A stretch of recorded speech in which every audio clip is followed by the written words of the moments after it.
The world's second-largest economy is quietly imploding. Not with a crash, not with a panic. With silence. Prices are falling. Factories are cutting.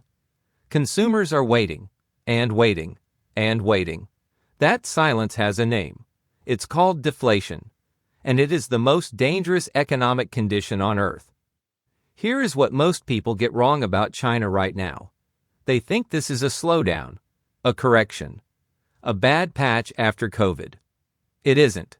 What China is experiencing is a structural trap, one with a specific mechanism, a documented historical precedent, and consequences that reach every economy on Earth, including yours. By the end of this video, you will understand exactly how deflation works at the structural level. You will see why Beijing's stimulus tools are failing, and why the tools that would actually work are politically unavailable. You will understand the Japan parallel in precise economic terms, not just as a metaphor. And you will see how China's internal collapse transmits outward, to commodity exporters in Africa, to industrial exporters in Europe, and to emerging markets carrying dollar-denominated debt. This is not a China story. This is a global economic story. And it starts with a word most people think they understand, but don't. Deflation is not just falling prices. That's the definition. It isn't the danger. The danger is what falling prices do to behavior. Think about it from the inside. If you believe the television you want will be cheaper in 3 months, you wait. If you believe the apartment you're considering will be worth less next year, you don't buy. If you believe your business revenues will fall as your customers delay purchases, you don't hire. You don't invest. You contract. Now multiply that logic across 1.4 billion people and tens of millions of businesses simultaneously. Everyone is rational. Everyone is waiting. And that collective waiting ensures that prices do fall, validating every decision to wait. That is the trap. Individually rational. Collectively catastrophic. Irving Fisher identified this mechanism in 1933. He called it the debt-deflation spiral. When prices fall, the real value of debt rises. A loan of 1 million yuan that was manageable at last year's prices becomes crushing at this year's prices because revenues fell but the debt didn't. So borrowers sell assets to service debt. Asset prices fall further. Banks tighten lending. Investment collapses. Unemployment rises. And prices fall again. China's property sector is running this script right now. Evergrande, once the world's most valuable property developer, accumulated $330 billion in liabilities. That is the largest corporate debt default in modern history. Country Garden followed. Then dozens of smaller developers. Forced asset sales. Collapsing collateral values. Banks sitting on non-performing loans they don't want to acknowledge. Fisher wrote about this in 1933. China is living it in 2025. Here is the statistic that tells you how serious this is. China's GDP deflator, the broadest measure of economy-wide price change, turned negative in 2023. Economy-wide deflation. Not in a single sector. Across the entire economy. The last time that happened was 1997. During the Asian financial crisis. China's producer prices have been in deflation for over 24 consecutive months. That is not a blip.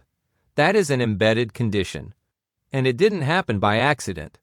It happened because China's growth model broke. For 30 years, China built its economy on 3 pillars. Export-led manufacturing, fixed asset investment, primarily real estate and infrastructure, and debt to fund the investment. Each pillar fed the others. Factories needed workers. Workers needed housing. Housing developers needed loans. Loans funded more construction. Construction drove steel demand. Steel drove commodity imports. The machine worked. Until it didn't. Real estate and related sectors, construction, furniture, materials, financial services tied to property, accounted for up to 29% of China's GDP at the peak. That figure comes from economists Kenneth Rogoff and Yang at Harvard, published in 2020. One sector, nearly a third of the entire economy. When that sector collapsed, it didn't just remove growth. It removed the collateral that the entire credit system was built on. Property in China was not just housing. It was the store of value, the primary savings vehicle for hundreds of millions of households. When prices started falling, it wasn't just a balance sheet event.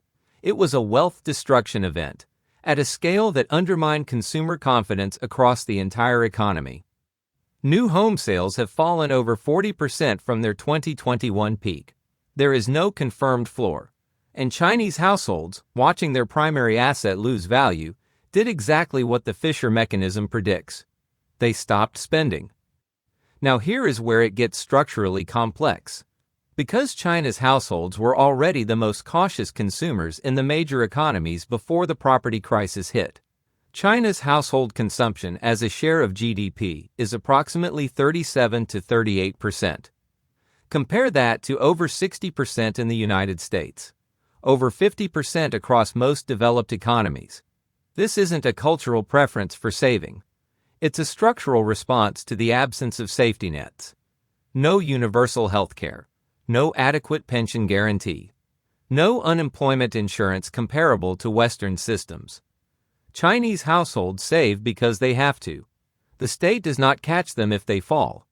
So when confidence drops, stimulus doesn't generate spending. It generates saving. And that makes China's deflation trap mechanically harder to escape than almost any other modern economies would be. Youth unemployment hit 21.3% in June 2023. The month after that data point, the Chinese government stopped publishing the Youth Unemployment Series. When a government stops measuring something, it usually means the number got worse. The generation that was supposed to drive China's consumption led future is unemployed, underemployed, and deeply pessimistic about economic prospects.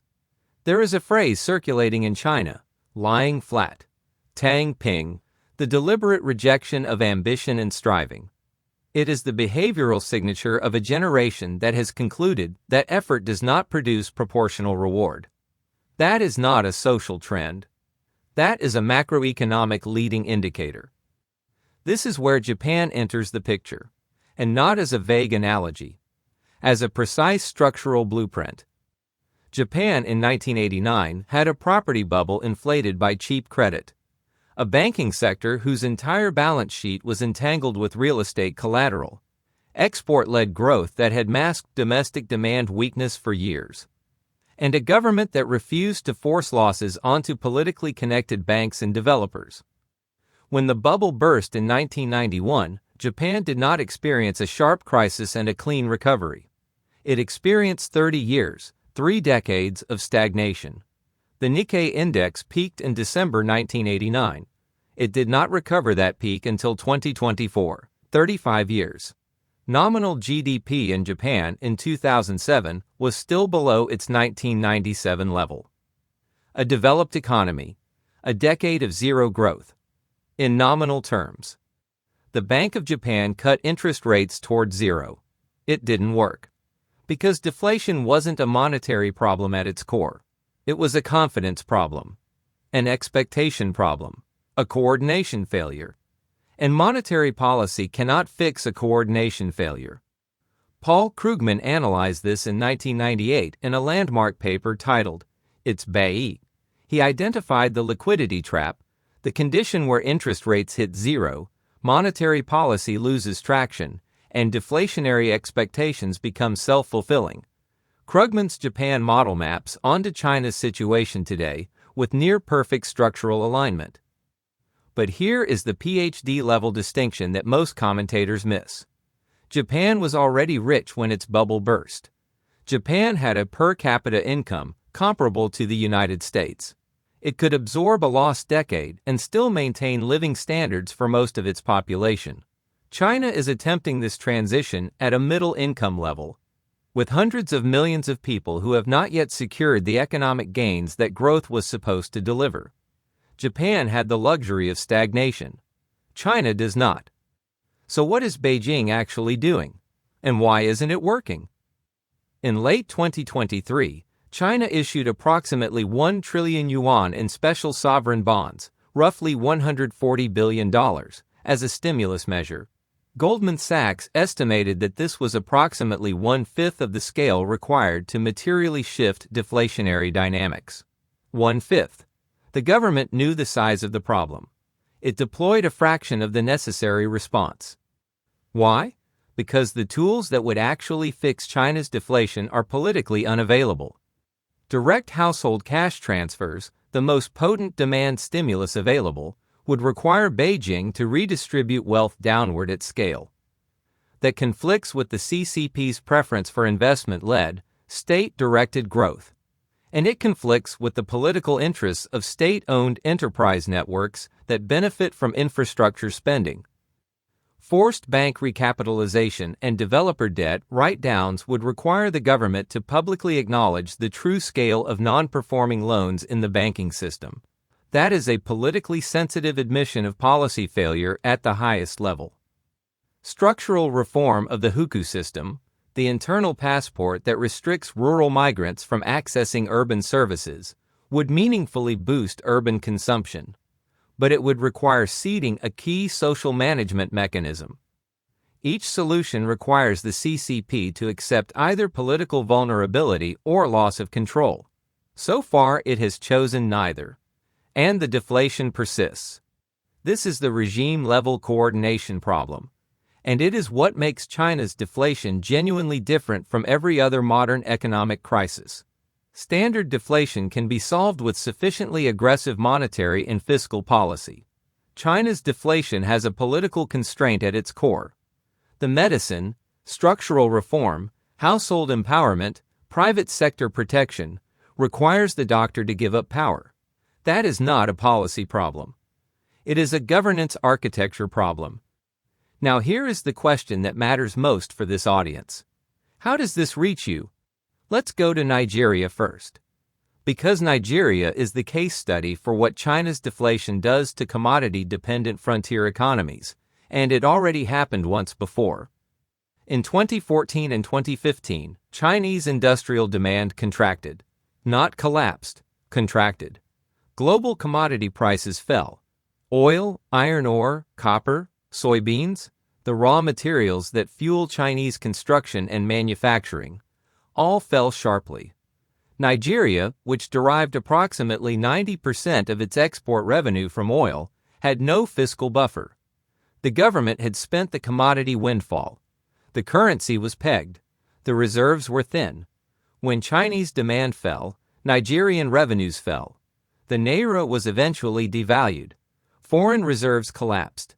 And in 2016, for the first time in 25 years, Nigeria entered recession. That was 2014. With China experiencing a partial slowdown, what happens with a full structural deflation? Iron ore prices already fell over 30% between early 2023 and late 2024, directly tied to collapsing Chinese construction demand. For economies across sub-Saharan Africa, where Chinese infrastructure investment and commodity purchase agreements underpin government revenue, this is not an abstract market movement. It is a fiscal crisis in slow motion. Now go to Germany, the most developed economy in Europe, the industrial heart of the Eurozone. Germany entered a technical recession in 2023. It was the only G7 economy to contract that year. China's slowdown was a central contributing factor. German industrial exports, automobiles, machinery, chemicals, have historically depended on Chinese demand growth. As Chinese consumers pulled back, German order books thinned. Volkswagen announced factory closures in Germany in 2024, the first in the company's history.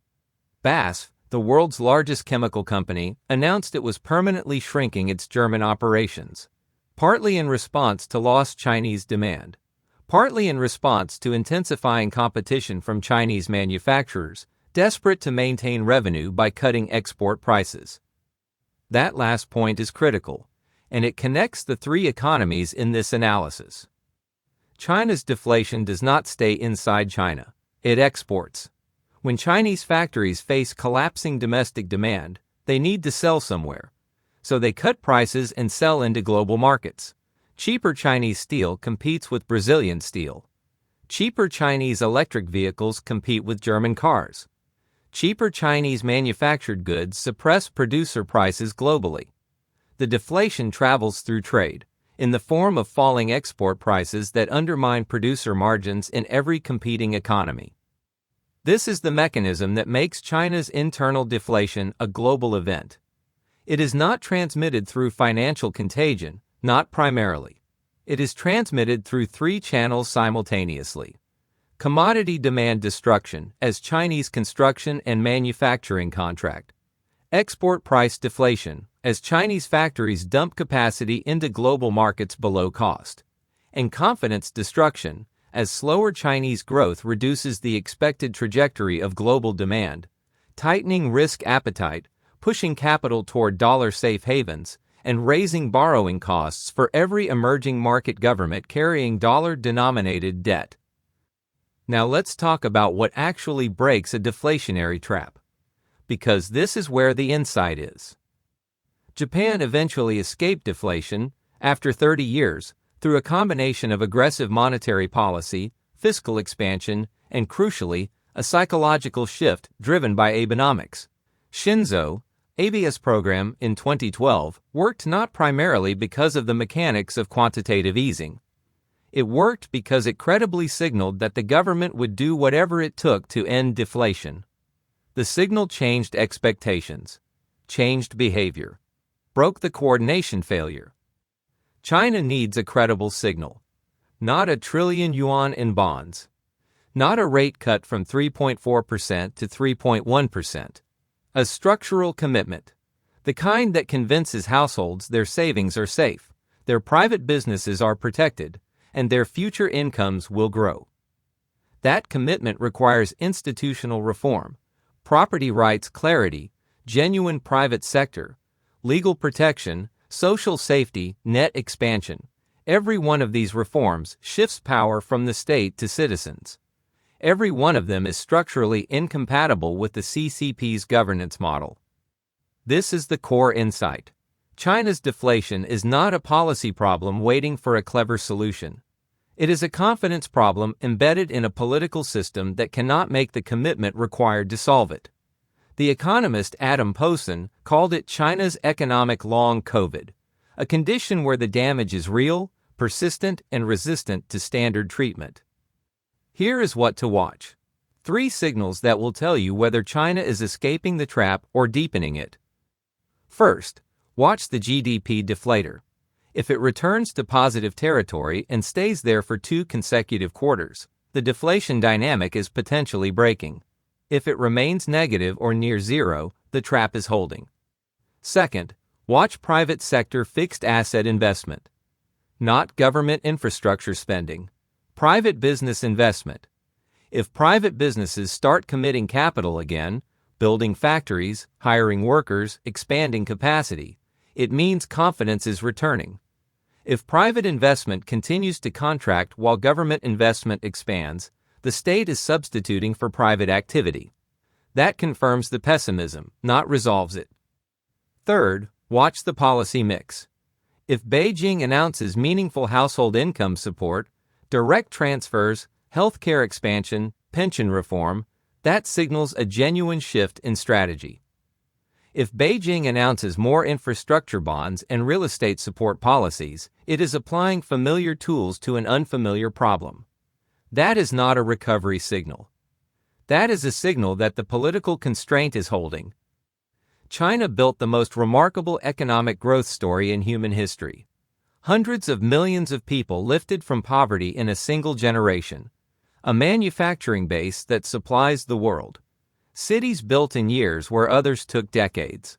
That story is real, and its successor chapter is being written right now, not with growth, but with the grinding silence of falling prices, delayed decisions, and a confidence deficit that no infrastructure project can fill.